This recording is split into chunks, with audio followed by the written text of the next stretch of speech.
पश्चिम बंगालच्या विधानसभेचा कार्यकाळ आज संपणार. राजीनामा न देण्यावर अजूनही ममता बॅनर्जी ठाम. आज अखिलेश यादव समर्थन देण्यासाठी पोहोचणार.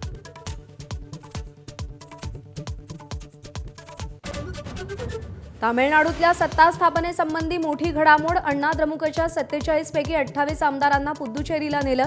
टीव्हीके सोबत सत्ता स्थापना करावी अशी 28 आमदारांची मागणी.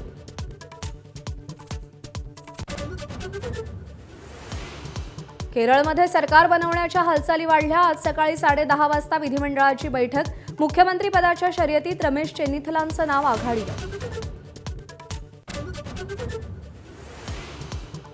बिहारमध्ये सम्राट सरकारचा पहिला मंत्रिमंडळ विस्तार. भाजपचे 12 मंत्री तर जेडीयूत नितीश कुमारांचे पुत्र निशांत कुमारांसह 11 मंत्री शपथ घेण्याची शक्यता. पंतप्रधान मोदींचा रोड शोही होणार.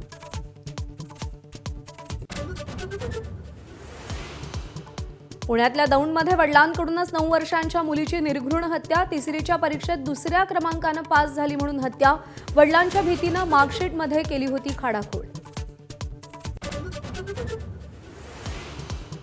अशोक खरातच्या बँक लॉकरमधून ईडीनं 1,10,00,000चं सोनं आणि ₹5.25 रुपये किमतीचे अमेरिकन डॉलर्स जप्त केले. खरातच्या मुलीच्या उपस्थितीत ईडीची कारवाई.